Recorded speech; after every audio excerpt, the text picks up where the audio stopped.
दोस्तों, आप सबने कई सारी फाइनेंशियल वीडियोस में वॉरेन बफेट का एग्जांपल देते हुए सुना होगा कि कैसे उन्होंने छोटी उम्र से इन्वेस्टमेंट करना शुरू कर दिया और अपनी विजडम और फाइनेंशियल समझ के चलते दुनिया के सबसे वेल्दिएस्ट लोगों में से एक बने। लेकिन आप में से कितने ऐसे लोग हैं जो जिम साइमंस के बारे में जानते हैं? हो सकता है कि शायद आप इनको ना जानते हो, बिकॉज जितना एग्जाम्पल वॉरेन बफेट का दिया जाता है उतना जिम साइमंस का लोग नहीं देते। जबकि वॉरेन बफेट के पिछले 60 सालों के एवरेज CAGR रिटर्न्स सिर्फ 20% के आसपास के रहे हैं, जबकि जिम साइमंस के 30 साल के रिटर्न्स 66% के करीब रहे हैं।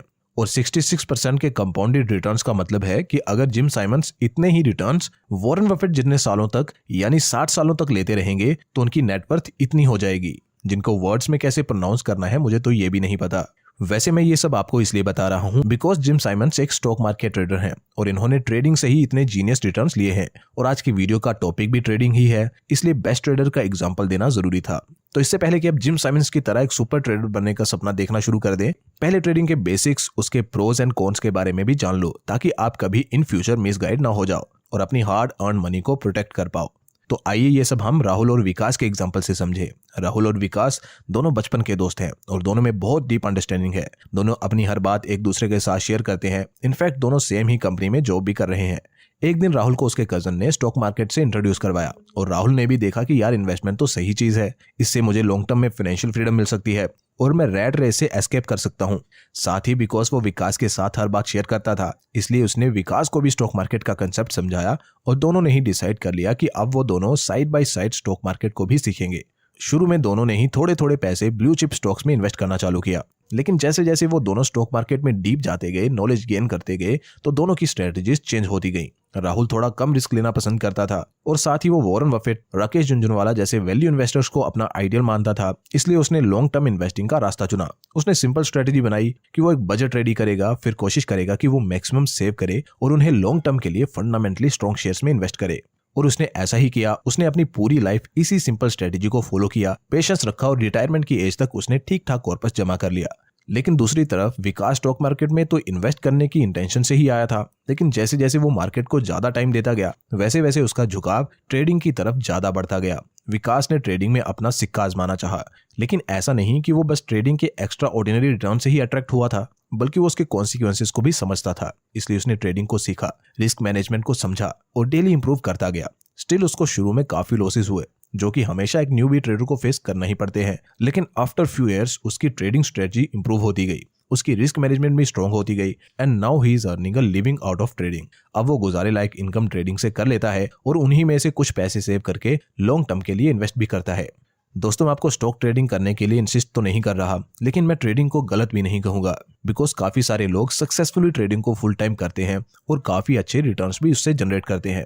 तो अगर आप भी ट्रेडिंग करते हो या करना चाहते हो तो ट्रेडिंग में कुछ इंपॉर्टेंट चीजें होती हैं जिनका आपको बहुत ज्यादा ध्यान रखना पड़ता है। जिनमें से पहली सबसे इंपॉर्टेंट चीज ध्यान रखने वाली तो यही है कि आपको अपनी कैपिटल को हर हाल में सेफ रखना है। दूसरी इंपॉर्टेंट बात है कि आपको टैक्सेस और चार्जेस के बारे में भी पूरी जानकारी होना इंपॉर्टेंट है, बिकॉज इनकी जानकारी की कमी के कारण हमारे ओवरऑल रिटर्न्स बुरी तरह से इफेक्ट हो सकते हैं।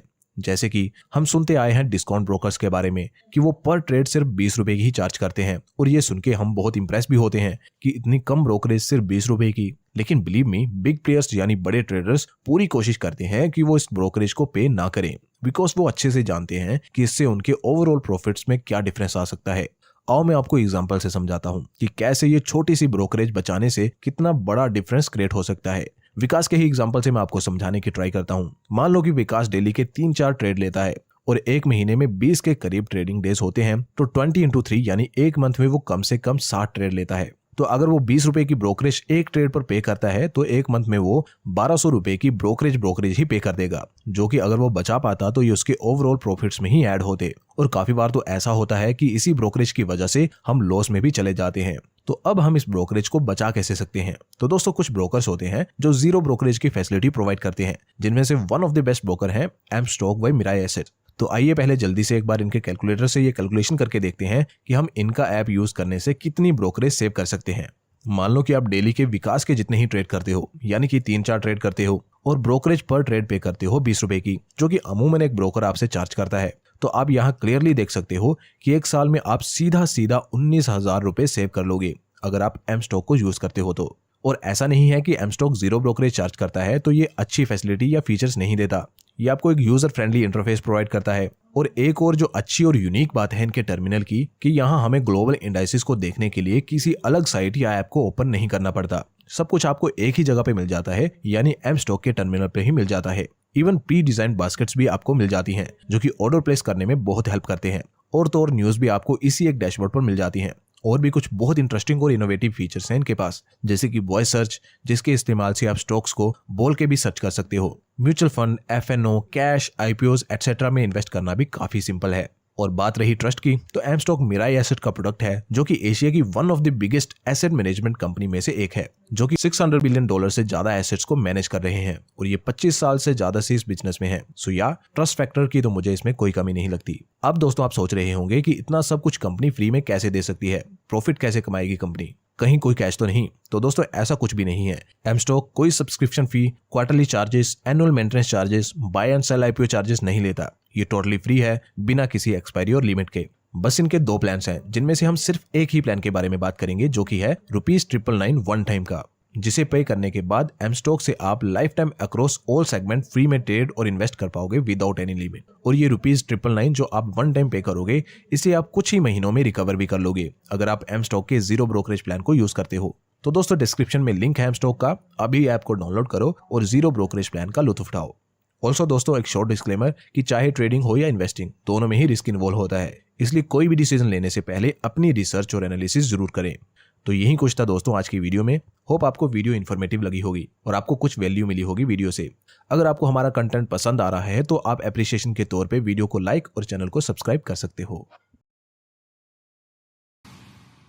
Investments in securities markets are subject to market risks. Read all the related documents carefully before investing.